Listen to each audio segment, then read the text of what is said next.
to another episode of the Real World Assets Show. Today we have a special guest. We have Cynthia Huang, the CEO of Dtravel, and welcome. How are you today? Thanks, Travis, for having me. Really excited to be here. Awesome. Or I should say this evening. I know you're coming in from Hong Kong, and I'm at Consensus in Austin. So the beauty of connectivity. So welcome to the show. Yeah, that's Web3, right? All around the world. Web3 around the world, and telling the story to everyone that's tapped into the new digital world. So it's exciting. So I guess to start off, I know we've chatted a bit over the past 2-3 weeks and digitally, and excited about this conversation. But for my viewers, and just I know Dtravel is not a new project, and that's an exciting part of this new movement. And the acronym RWA really wasn't even a thing when you guys started Dtravel. Mm-hmm. So it's exciting to have that hashtag now for RWA, and to have that be kind of a little bit of a movement, and more people kind of coming in and a bridge to this, because clearly you've already seen this before the acronym, before all the buzzwords, and just like to hear a little bit more about how you got into this, how Dtravel started, and just a little bit about Cynthia. Sure, yeah. So I started my Web3 journey in 2017. Actually, it was probably before that. So my husband, who is an engineer, found out about Ethereum. So we had heard about Bitcoin and didn't really know much about it. It sounded like a scam, like people say when they don't know much about the crypto industry. But I think Ethereum he was really excited about, because being a developer, he really loved the concept of programmable smart contracts. And so he decided to run an experiment where he built a bunch of mining rigs, and we ended up having like 10 of them in our house. And he was trying to convince me to do this thing, and I started researching blockchain. It just seemed really interesting at the time, what could happen. And then fast forward 2 years, there started to be more, I guess, like consumer applications for Web3, which was still very early. Like CryptoKitties was obviously the first big one that kind of blew up, and being from Vancouver, CryptoKitties is in Vancouver, so it just felt like very connected to what we were doing and like seeing that unfold. And we wanted to basically onboard people into Web3 or crypto as we called it, because at the time, like our friends, we were telling them about crypto and they all thought it sounded really crazy. And at the time, everybody who got into crypto was doing so primarily through trading. So there wasn't really a big ecosystem of projects or utility back then. It was primarily you bought cryptocurrency and you traded it. You might hold it in a wallet, and that's like pretty much all you could do back then. Obviously, we're very lucky that there's a lot of things that you can do now. But what we saw was that people who were coming to the space and were trading, if they didn't know a lot or they bought a very volatile cryptocurrency, they would lose money, get scammed, and then want to exit the market very quickly. And obviously, that was not going to help with mainstream adoption. So we decided to launch a game that was a trading simulation game, so like a paper trading for stocks, and make it really easy for people to learn about crypto in a fun and gamified way. And we give away prizes for people who would build the best portfolio every week, and we work with different sponsors. And it was pretty interesting because like back then, the space was pretty small. And so you knew a lot of the people in the space. So like, I talked to Devin, like the CEO of OpenSea, was like, him and his co-founder at the time. NFTs weren't really a thing. It's just so crazy to see how the space has grown. But we did that for a couple of years, and then unfortunately ran into some issues with Google Play because we got banned from the Play Store. But I think it was like a fortuitous thing that happened, because then what ended up happening is a group of us started talking about how to design this vacation rental ecosystem that was decentralized and using blockchain. And my background is I've been a host for over 10 years. So it felt like something that was very personal to problems that I was experiencing on that side of things. So then we came up with the idea of Dtravel, put together a white paper, launched the first version and the token in late 2021. And it's been almost, I guess, like 3 years since that day. That's exciting. Yeah, and as I've told you, I've been aware of the project pretty early on, so in the 2021 timeframe. So as you mentioned, things come full circle. the ups and downs of the word, using the word crypto, and the ups and downs of crypto still exist in 2024, as you know. But and the scams still exist, although albeit to a little lesser extent. And I've heard some quotes recently of crypto never misses that chance of shooting themselves in the foot. The Figure Market founder and CEO used that quote, so I'm giving him credit for that. But we've done a good job doing that, but we've also done a good job of moving a revolution forward of the new financial markets, and also a decentralized app ecosystem. Essentially the Google Play and the Apple Store of Web3. So I know you guys are doing that, and again, like you said, you were early doing that. It's not been easily or the road to kind of bridge that adoption, or use Web2 tools to have a marketplace for you, or have a marketing angle or a platform for your Web3 project isn't always easy, because as you mentioned, Google Play, wasn't for it eventually. Some of that has moved along. Of course, even Google's become a little more open with things, as you know, but like you said, it's a fortuitous thing because it helps you to kind of realize where you need to pivot and where you need to kind of focus in harder. And I love how your background being a host, obviously, I always like to hear those things. And I think listeners do too, of like, what's that like itch? What's that little aggravation that, drove you to kind of invent something different? So that's exciting. So let's talk more about Dtravel. Like you said, you're at a 3-year anniversary, roughly. And a lot has happened. Obviously, we had a fairly significant 2+ year bear market smushed in there. So tell me a little bit about where you are now, just kind of the overall ecosystem. Kind of, let's start with just kind of the problem. Like you mentioned, you had a personal, things that drove you to creating this. But what is the big problem you see this solving currently? Yeah, so I became a short-term rental host in 2014. And when I first started, I was using Airbnb, and I drank the Kool-Aid. Like, I loved Airbnb. My dream job was to work at Airbnb. Like, I was such a big advocate. I went to all the host meetups. I was like one of the super hosts in Vancouver, and also one of the first. So because I also co-founded a forum for hosts it wasn't in Vancouver, but it was a global forum, and it's become basically the largest forum today. But when we first started it, I think it grew very, very quickly, because there was just such a need for people to connect with each other in this new industry that was quickly growing, and a lot of new people coming into it who didn't really know what to do. So we were community leaders in Vancouver, and so there were a lot of events where they would invite us to, and there'd be like VIP events, and they'd want to partner, etc. So I was like very, very immersed in the Airbnb space. And I think for probably like until 2015 or 2016, they stayed very, very host centric. And, I still loved Airbnb. But what we saw happening was that over time, especially after they became a public company, they became way less, or just like not host centric at all.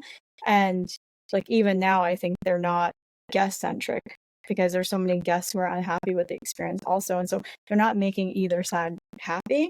And for hosts in particular, which is my perspective, we have no control. So what happened during COVID was that there were mass cancellations, and they basically forced hosts to take on all these cancellations and lose out on a lot of money.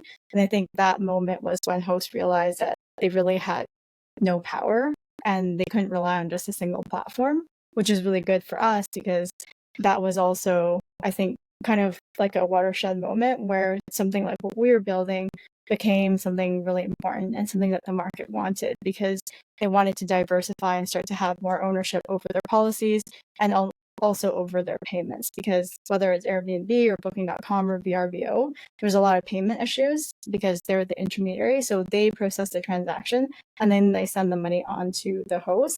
But oftentimes there's payment issues. Like last year, there was a payment issue with Booking.com, and for over 6 months, hosts didn't even get paid.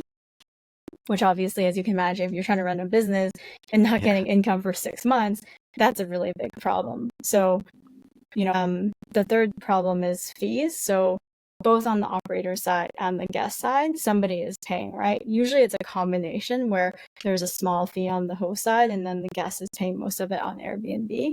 But in aggregate, the fees are generally between 20 to 30%. So somebody is paying that.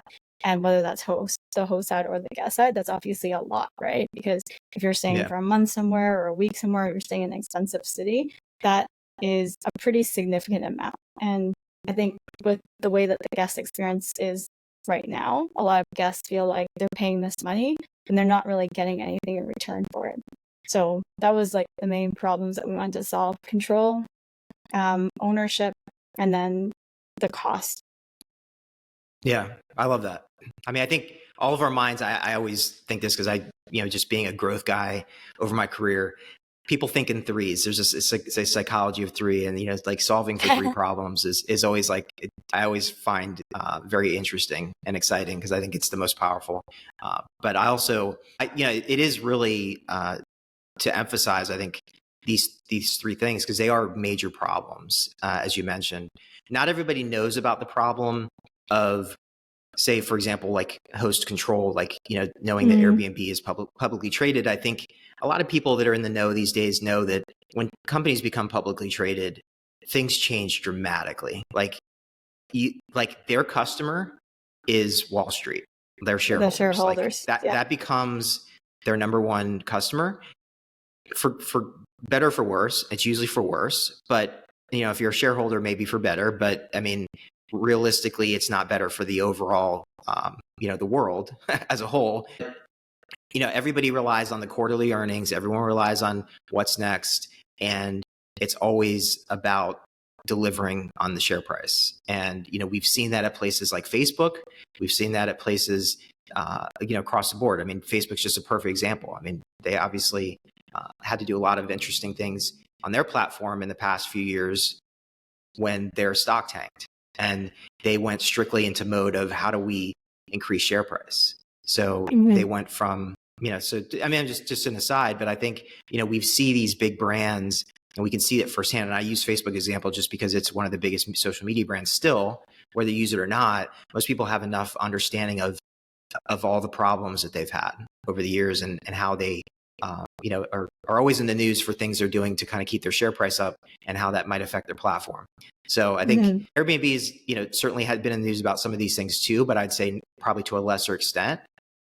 Maybe they've done better damage control, but overall, I think that's a very important thing that most people don't know about. I think what people do know about, is the cost. And it's interesting. And I think that's like a major aspect. Like you mentioned, I know, for example, well, even just payments, people out of the United States don't use booking.com a ton. They don't, in comparison to like Airbnb and VRBO, which have the bigger line share in the United States. In general, payment issues at booking.com, from what I've heard and you just confirmed, is significantly, it's a big problem. Like there's a lot of problems they've had internationally outside of the US. And those are, again, not something everybody's going to know that's not in the industry like yourself. But the cost, the third one, definitely is one that I think we all see and experience. And I know that you have that clear on your website. And I think people do see that it's somewhere between 20 and 30% all in. From a host side, I mean, what are your estimates? I mean, I know it's a little fuzzy because clearly they don't tell you the percentages, right? Like probably exactly, but since you're a host, you probably have a better idea. I mean, what does that split look like? Like what is usually happening? Like how much is the guest typically eating of that part? And then how much is the host having to contribute to that, like that hefty 20 or 30% that's getting paid back to the platform? So it really depends on the platform, and it depends on whether you're more of a casual host or what they consider a professional host, so somebody who runs a whole bunch of different properties. And then it also depends on your region. But so I can break that down. Like in North America, for example, generally, if you're a casual host on Airbnb, you're paying 3%, and then the guest pays somewhere between 13 to 17%. If you're a professional host, then you pay for the full 15%. And I think that's up to 30% in some regions. Like I think in Mexico, for example, you have to pay 30%, which is crazy. But what I think ends up happening is, regardless of what the host pays, the guest is always the one who ends up paying. Because even if the host is paying that 15%, for example, so they're technically paying the fee, they're marking up their prices by 15 or 20%, right, just passing that on to the guest. So at the end of the day, it's always the guest who's paying for it. Right. I, that's huge. And I didn't want to go too far into the weeds, but I think one of the biggest things that, I geek out on RWA stuff and I geek out on like how this affects real world impact. And I think solving for a big problem, and like obviously you're solving for three problems that are, comprehensive in this, that roll up into this solution you have for travel. But if you look at ways that you can solve for that money, in decentralization, blockchain can solve for a lot of financial and inefficient issues. And I think this, to me personally, like and again, I think that's how your user base, I know you have an extremely active community, very active Telegram, etc. And a lot of this does stem from that idea as someone that uses, as an end user, how much more money you're paying to get into the network of Airbnb and VRBO and Booking.com. Mm-hmm. So yeah, that I think it sounds like your customer base, a lot of it is driven from social media and these groups to really help drive this cost savings in the future as you start onboarding people. So yeah, I think we can obviously talk about how you're doing that now. I think that's probably a good transition point. But I really do love that you're solving for an existing problem that really exists. I think that's one of the biggest problems I do see, even though the acronym RWA is here and it's exciting. And, we seem to be somewhat moving toward more of a bullish, market, and where blockchain is accepted into the real world applications. But I do see and do talk to a lot of projects that, aren't necessarily quite clear on solving real problems where you can follow the money. And I think right. I think that's the most important thing right now. And I'm not saying that things that are fuzzy, that don't solve for financial problems, are not going to work. I just don't see that right now. Like where we are in this movement of blockchain, it's very early. People want either cost savings or they want to have a yield. Like they want predictable income or they want to save predictably. And I think if you can't solve for one of those two things right now, it's very hard to raise money. It's very hard to gain users. Like I think that's like where I see the business going. And just because I talk to a lot of people, and it's obviously simple when you think about it, but I think that's, again, just commending what you're solving for. I think is a really key part of this. So yeah, let's talk about what the solution looks like, what the platform looks like, and I'll let you kind of do some more talking on that side of things. Sure. Yeah, just to, I think, add to what you said, what we're seeing is this transition where, in the past probably like 5 years, we've had a really, really big focus on infrastructure, tooling, dev tools, protocol. But we're moving into this phase of like consumer crypto, real world assets, real world application. And, projects that are, especially in the RWA space, if they're just trying to target like Web3 users, which I still see a lot of, right? Because with RWAs, you still have a lot of people trying to target like Web3 natives specifically. But a lot of projects are trying to move out of that, especially in the DePIN / RWA intersection.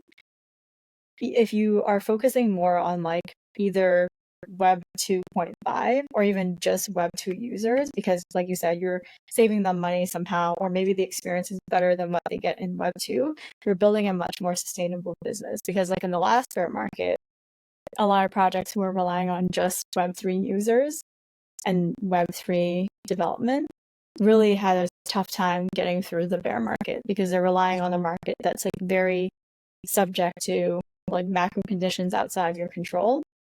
But if you're a project that's focusing on Web 2.5 or even Web 2 users, then you have a lot more, you're immune to a lot of the market cycles that you would be otherwise caught in. So like for us, for example, a lot of our hosts actually know nothing about crypto, and it's not really important for them to know because they just love our product as it is.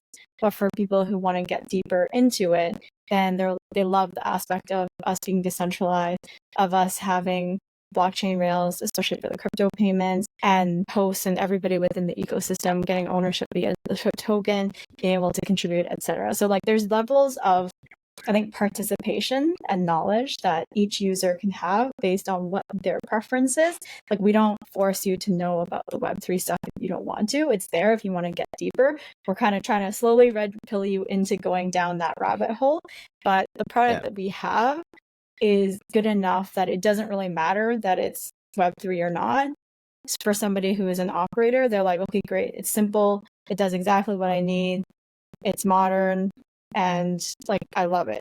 And I think that's really the direction that all Web3 projects really need to go to, especially if they're in consumer crypto, because bear and bull market cycles are inevitable. It's like taxes and death, right? You can't get away from it. And so how do you build a project that is less subject to those cycles that you can actually get through them? And I think DePIN and RWA, like that intersection is really interesting because there's been a lot of analysis on DePIN projects who have actually come through the bear market a lot better than some of the other niches of crypto, I guess, because they were focusing much more on like Web 2 or Web 2.5 users. Yeah. No, that's well said. I heard this recently from Natalia at Proppy, and you know, they're building, you know, real estate side. And I think what's interesting, and it was just one of her kind of analogies, and this it makes perfect sense too, is similar to Netflix disrupting Blockbuster many years ago. Netflix didn't go straight digital. Like, they started just sending DVDs to your house. Like, that was most of their business. And it was like, hey, by the way, like, if you like this internet thing, like if you want to like go in here and watch movies on the internet, like, it seems weird, but like, just try it. So, and then of course, obviously we've moved completely over there, but I think that's exactly, I completely agree with you. They're a good example of a project that's rooting specifically in Web 2 users, just like yourself. And not only does it help you to avoid the death and taxes of bear and bull markets, but it's also, and bear them, but also it's a, you know, you're building a network that obviously can sustain that. But also I think that is just where the market is right now. The market is obviously in that Web 2, Web 2.5 market, and making blockchain invisible is the most important part anyway, ultimately. Like, I know we can all geek out on this, and I find myself sometimes overdoing it from a technical perspective as well. But the goal, like you said, and you said it well, is just to build with the blockchain in the background. You know, like, it's not an important aspect. And I think that's, talking about that, I think from the operator standpoint, I know you have some things I think we should talk about. Like, operators are able to onboard with a, you know, similar like with Airbnb, where they're able to have like an actual site and, you know, all of this stuff, which is very Web 2 like you said, you know. So I'd like for you to tell me a little bit about kind of the operator side, because I think the hosts at this point, like, that's probably your biggest focus, because I know you need to get hosts on there so you can create that network effect. So I'd like to kind of like talk about that first. I know the big problem is solving for the entire eco, as we already discussed, but I'd love to hear just about some of the key things you're doing differently and how hosts can get involved. Yeah, so there's basically 3 main elements to our entire ecosystem that we're starting with. So the first is host or operator tooling. And we wanted to give hosts the ability to create a direct booking website or direct booking listing that they could then use and guests could book directly with them. So we're not in the middle of that transaction. Whether it's a fiat payment or a crypto payment, it's always directly between the operator and the guest. The funds always flow directly from the guest to the operator.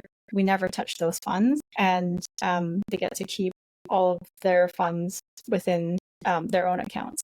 And then we've basically built out all the tooling and infrastructure for that already. So that product is live. We call it Dtravel Direct. We have a lot of operators already using it who love it. And so the next solution we're building out is a meta search. And so this is a discovery piece of it. We've built out the operator tooling where they have everything they need to run their business. And up to this date, they've been basically driving their own booking. So these tend to be operators who are more professional in nature, and they really want to increase their business for peer-to-peer rentals specifically. So they do use platforms like Airbnb and Booking, but they want to reduce that share and have more of it be direct. And so we're giving them the tooling, but obviously every operator, including myself, will always want help with distribution. And so we have a meta search that's coming out the meta search is basically an aggregator for direct booking sites and websites, and not just the ones that we power under Dtravel Direct, but anybody who has a direct booking website. So we have a partner who is also another direct booking tool, and they're actually distributing all of their properties over to us. And so we'll continue to have these partnerships where anybody who wants direct distribution can connect to our meta search and have it show up that way. And again, all of those bookings will always be peer-to-peer, so always be directly between the operator and the guest. And that's how we're growing our ecosystem to bring in more operators on like a more scalable way. And then the third and really important piece, and this one is a very like big, hairy, audacious goal that we're working towards that will take much longer, but we're starting to build out some of the initial stages of this, is the data layer. So we've built out the Night protocol, which underlies all of the products within our ecosystem. And the reason that this is really important is, as an operator or even as a guest, when you're using a platform in short-term rentals, you don't own any of that data. So with Airbnb, for example, if they decided to ban my account tomorrow, I would have no recourse and I would lose everything. Alternatively, if let's say I decide tomorrow, hey, I don't want to use Airbnb anymore, but I've built up, 300 plus reviews and I have a 4.8 rating, that's all lost. And that's really such a shame because, it takes a lot of time and investment to build up credibility and a history like that. And there's really no reason that you should lose it, right? Because if let's say I decide that I'm going to create a VRBO account tomorrow, I should be able to take all of my credentials that I built, bring it over to another platform and be able to benefit from that. And that goes for both the host and the guest side, because if you're starting over from scratch on another platform as a host, then the guest doesn't know that you have reputation. And same thing, like if you're a guest and you're just starting to use a new platform, but you had a history somewhere else, you're not bringing that with you. And so there's a lack of trust on both sides that ends up wasting time. And you have to build your credibility from the beginning again, which I think doesn't make a ton of sense. The world that we're trying to work towards is, you own your own data, you can bring it wherever you want. And then as an operator, you can actually choose where you want to distribute your listings as well. And this data layer will make it a lot easier for anybody who's building apps in short-term rentals to be able to build. Because what happens today is there's tons of API connections. So if I'm company A and you're company B, we're building literally the exact same connections to other companies and we're maintaining it and we're spending a lot of time and money on doing that. When it's really inefficient, we could just connect to one data source, which would be decentralized and an open protocol, to get the same data and then be able to benefit from sharing data as well.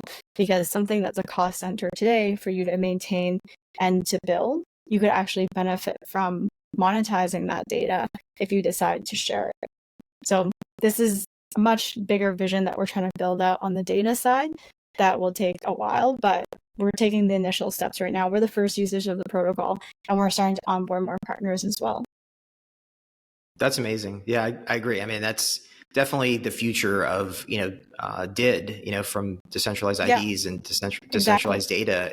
Yeah, you're just doing that at a protocol level for operators or hosts, not their personal identity, but their property, which is their personal property. That's, and I think there's like an interoperable play here too, right? Because for us, like as individual people, all of our data is siloed across every single platform that we ever use. And so there's no web of us being represented for who we are across everything. But imagine if, let's say, for example, let's say that you decide that you want to become an operator or a host and you've never done it before. So you come into the Dtravel ecosystem, but let's say that you have this podcast, you've contributed to other projects, you've done a whole bunch of stuff, like that should count for something, right? But right now, there's no way for us to actually cross-reference and have that knowledge graph of who you are as a person or your credentials in another ecosystem.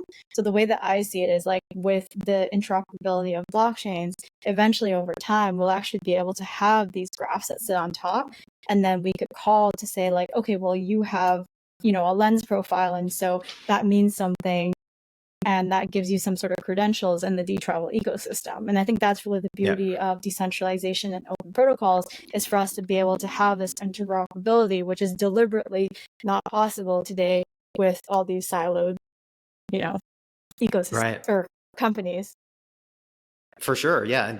And, obviously we know, data is certainly like gold. It's one of the most valuable things, which is why, clearly it's a bold initiative, like you mentioned, what you're tackling. But ultimately, not only is it an asset to Dtravel, for and a revenue source in the future. It's as building it right now is not necessarily, it's more of a cost, than it is a revenue source. But you're building that data layer, ultimately, that the interoperability combined with the distribution access.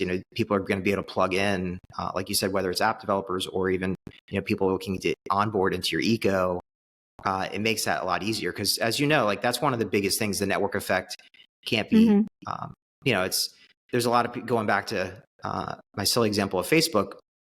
There's a lot of people that would say bad things about Facebook, but they still use it because they don't feel like they have any other options, because they already have certain friends on there or whatever, so we already know, and your exact point of Airbnb, there's very commonly hosts that are disgruntled, that aren't happy, but the network effect has them feel victimized, essentially, being able to do that. So you're giving that bridge, that carrot, that incentive of getting people to kind of put their toe in the water, get into your distribution, pipeline, so to speak. And like you said, it's in someone that doesn't do this business or doesn't understand this business may not realize, how difficult it is to kind of get people to switch.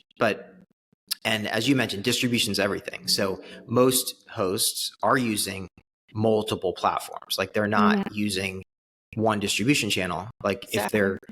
If they're, so you're stepping in as a new alternative distribution channel. And obviously, going back to what you mentioned with your search, that's really the meta search, that apps, that definitely I see where that becomes a really important catalyst in your whole ecosystem, because you're able to essentially, give people that real time in their face data that shows here's the pricing on this platform, here are these properties available. And then they essentially can see pricing comparisons, right? And just see what that's going to look like if they use Dtravel, in the Dtravel application versus maybe Airbnb in that case. And I think one really big difference that separates Web 2 ethos from Web 3 ethos is that in Web 2, moats and keeping people in a locked ecosystem is your competitive advantage.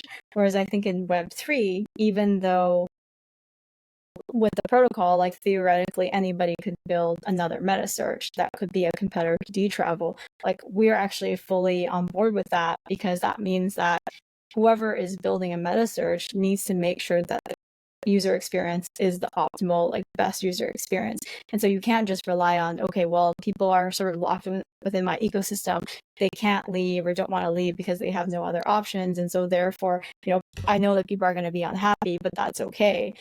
Instead, we're moving to this world where, you need to provide the best user experience, the best customer experience for people to stay, because it's going to be very easy for people to build alternatives to what their solution is, because everything is open and permissionless. And I think that ends up actually having a much better user experience for everybody involved.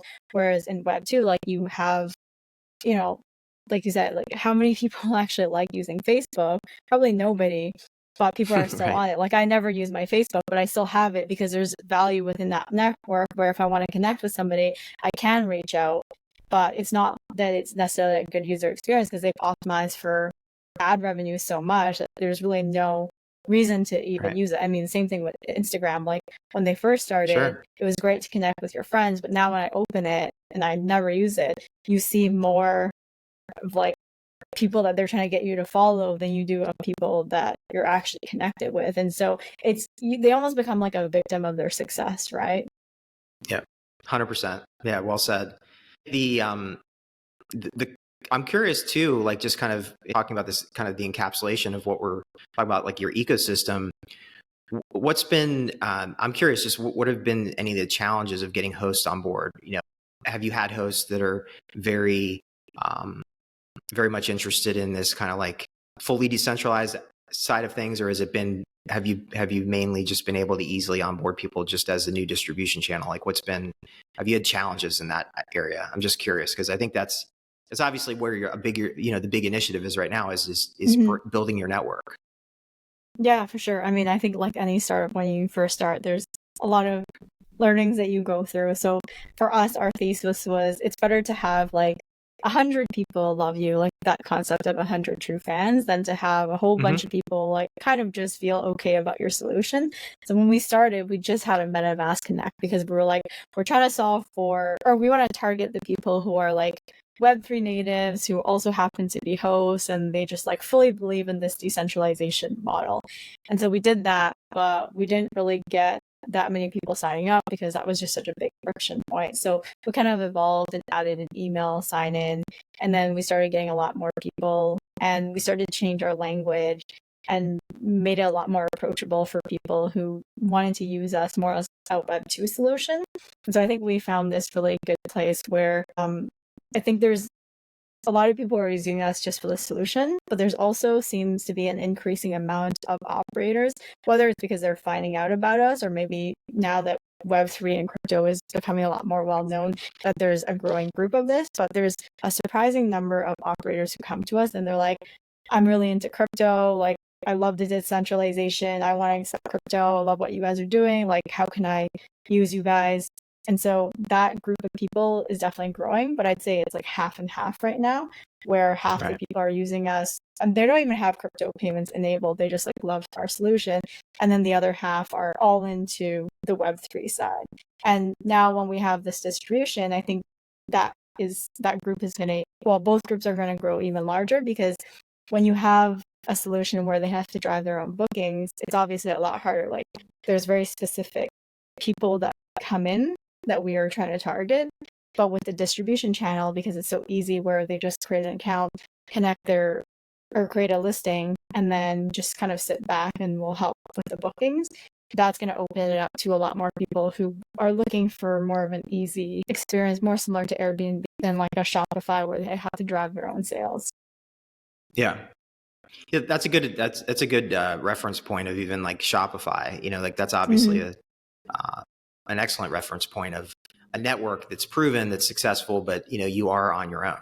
Like it's powered by Shopify, but there's 99% of those stores fail clearly just because it's not easy necessarily. So yeah, it is good. I like how you can see that, and I know you probably can appreciate that company being from Canada. Just the rise of Shopify. Like I have spent a lot of time working with Shopify and over the years, so like I can appreciate that. Nice. I think very powerful e-com platform, and I'm a big fan of just studying their success. I think they've done a really amazing job, and this is really a lot of how you're doing it. It doesn't mean it's bad that you stand on your own with Shopify.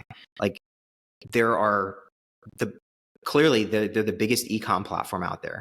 They're not providing any distribution channels other than they're providing a platform that works. It's the best e-com experience out there, and people still sign up. They don't say, well, you're not going to send me business. So I think it does prove your model. Like if you really look at that, like, I didn't think about it in that perspective, but I think that I just wanted to kind of noodle on that point real quick, because I think that is really an interesting way to look at like how Dtravel's success can piggyback on the success, like of similar brands like Shopify. You don't have to create the next Airbnb. Now, clearly your success will drive a network, and you are doing that with this meta search, and you are focusing on that, because I do think that is clearly like you said, it's a quicker path to red pilling people into full exposure into your platform versus maybe just one distribution channel. So I do love that. I think that's excellent. Yeah, it's exciting. You really have thought about, it seems like all the verticals and all the psychology and all the things that are going on, from a macro standpoint and just from a business 101 standpoint. So that's exciting. There's always, as I'm sure there's always things that come up and always things to learn. I mean, like with Shopify, I think probably when they started, which was a long time ago now, they probably did have a lot of e-commerce operators asking them like, hey, how can you help us get traffic to our e-commerce site, right? But I think it shows how that industry, like the e-commerce industry, has also evolved, where people maybe started out not knowing how to drive their own traffic, but over time that industry has really matured, and there's been a lot of resources and tooling, and even people's appetite for learning and wanting to take full ownership over that, I think, has changed. And so I see the short-term rental industry in a very similar way, where for a long time, I mean, the industry is still fairly new in its current evolution, with it being tech enabled, like really 10 years. But even in that time, I think we're starting to see a maturity of the market, where people are realizing that they just need to diversify their business overall. And actually, something that was interesting is Airbnb has experiences. So you can book an experience like a cooking class or something in a city, and they, I think, asked 50% or more of those experiences, like basically overnight. So they reviewed it based on the ratings, the uniqueness, and I think like the quality or something, but they end up axing like the majority of it. And a lot of those operators are like tour guides who have their own companies. And I think they were really upset because there was no notice, basically. So kind of very similar thing that happened over COVID, where they immediately had all these cancellations. They did this with experiences. And so one of the takeaways was, yeah, we need to diversify away. And so I think there's a lot of verticals where this is happening, where people are realizing like they really need to own the customer relationship, because if you're using a platform, you're not the one who owns that relationship. So that's being applied to a lot of other verticals, which I think is good, because the more that people realize this, the more they're going to move away from centralized platforms that really are trying to take full control and have all the power. Yeah. I know I keep going on tangents, but I completely agree with that. And I think that's a perfect example, just going back to the Shopify experience, is Shopify store owners, many of them rely heavily on Amazon as a channel. Mm-hmm. And they hate it. Exactly. And it's a perfect example of that, where you're paying Amazon a lot of money, it's centralized, and you don't own the data. And it's a perfect example of you are relying on a network that you have no ability to, you can't leave, because you have no ability to like talk to those people or communicate with customers in the future that you did business with in the past. And like you mentioned, your data layer and all the things you're building will help to give that stability for a host to be able to be portable and to be able to have that, reputation, be existing across the web, which is great. So yeah, I think that's really is obviously where it's going. It's very early, as you know, and like you said, there's always learnings and always new things you have to implement, and learn from. But clearly, the thought process and what you guys have executed right now is commended for sure. Thank that's you. very I really exciting. appreciate that. We're very excited. Yeah. We have a lot of stuff coming up. So awesome. Well, I think we should talk about the token economy, TRVL. What I think that's everybody likes to hear about tokens. I think and not just from speculative, I'm not saying it from that perspective. I think that the projects that are going to survive in these real world applications are going to be token economy type of projects. So I'm very much for that. I'm not for a lot of speculative gambling type of things, but when a token fits in an ecosystem that's well thought out like yours, I think it complements, and it really adds fuel to the fire for the growth. So I'd love to just hear a little bit more about your token, how that fits into your economy there. yeah, so we have a couple of different utilities. One is payments, which is already implemented, so you can pay with TRVL on an operator site if they've enabled that as a payment. Rewards, obviously, so operators get a 3% give back right now, which is the same fee that we're charging. And then we're going to be introducing traveler rewards as well. We actually have a points program that's coming out pretty soon, where people who are contributing different things to the network, like booking properties, making referrals, etc., they can earn points that will lead to being able to earn TRVL rewards. And then governance is obviously another big one. And then finally, ownership. So one of the things that has always kind of, I think, been a lost opportunity especially with Airbnb, is they've managed to create this really amazing ecosystem where you have not just hosts and guests, but they've built all these businesses on the periphery, like cleaning companies, property management systems, property management companies. Like there's this whole ecosystem of companies that basically support this industry, right? But despite the fact that they've been such a pivotal part of creating this industry, it's a closed ecosystem. So these companies and like these businesses are created not with the help of Airbnb, but almost like despite Airbnb. And I think that's really a lost opportunity, because every time you have an ecosystem and you're inviting people into the ecosystem and you're saying, hey, if you're bringing more people into the ecosystem, if you're adding value by contributing to it, then you're going to get rewarded. You're going to get ownership in that ecosystem.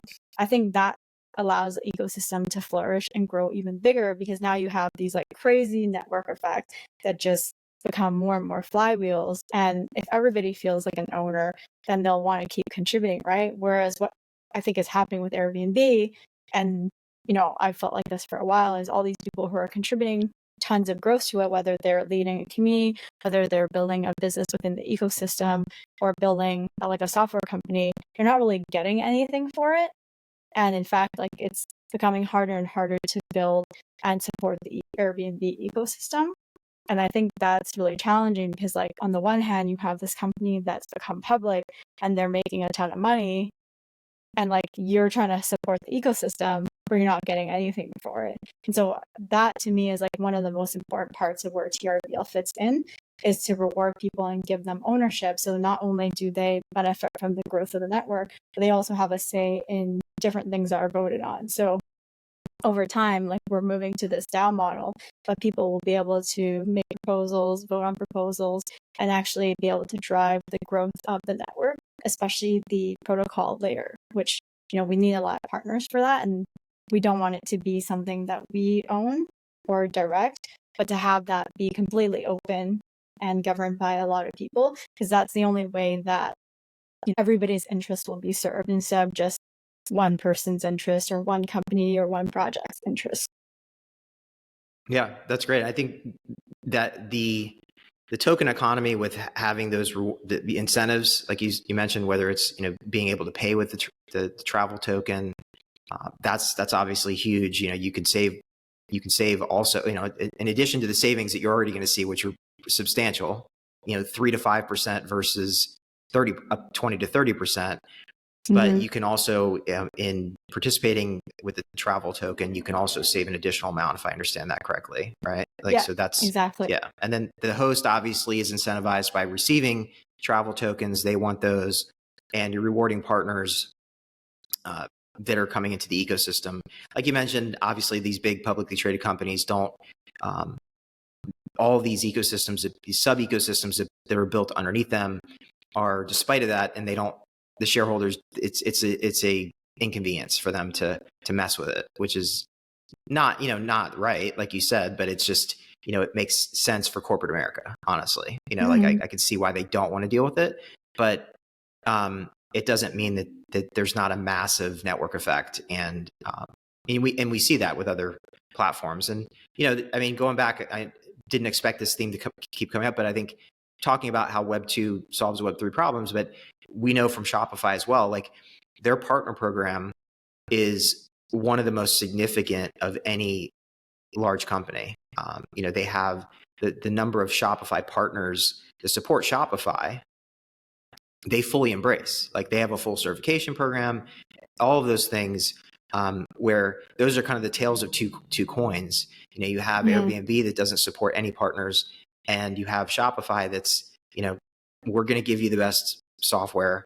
We're going to provide you the platform. We're going to provide you all the apps, all these third-party people. We're going to literally give them the best platform they can to reach you and survive and succeed, not just survive, but also we're going to have a partner program where we're going to purposely drive success there as well. And I think that's, I see a lot of those similarities in what you're building, like from a success standpoint and from a brand that people don't hate.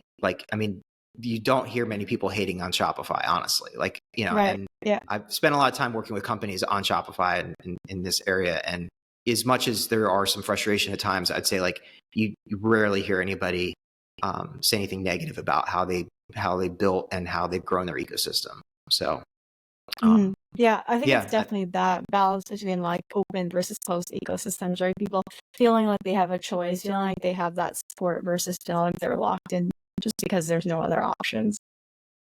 yeah. So what did I miss? As we're wrapping up here, is there anything that we didn't talk about that you'd like to bring up? I think this was a great conversation, very comprehensive.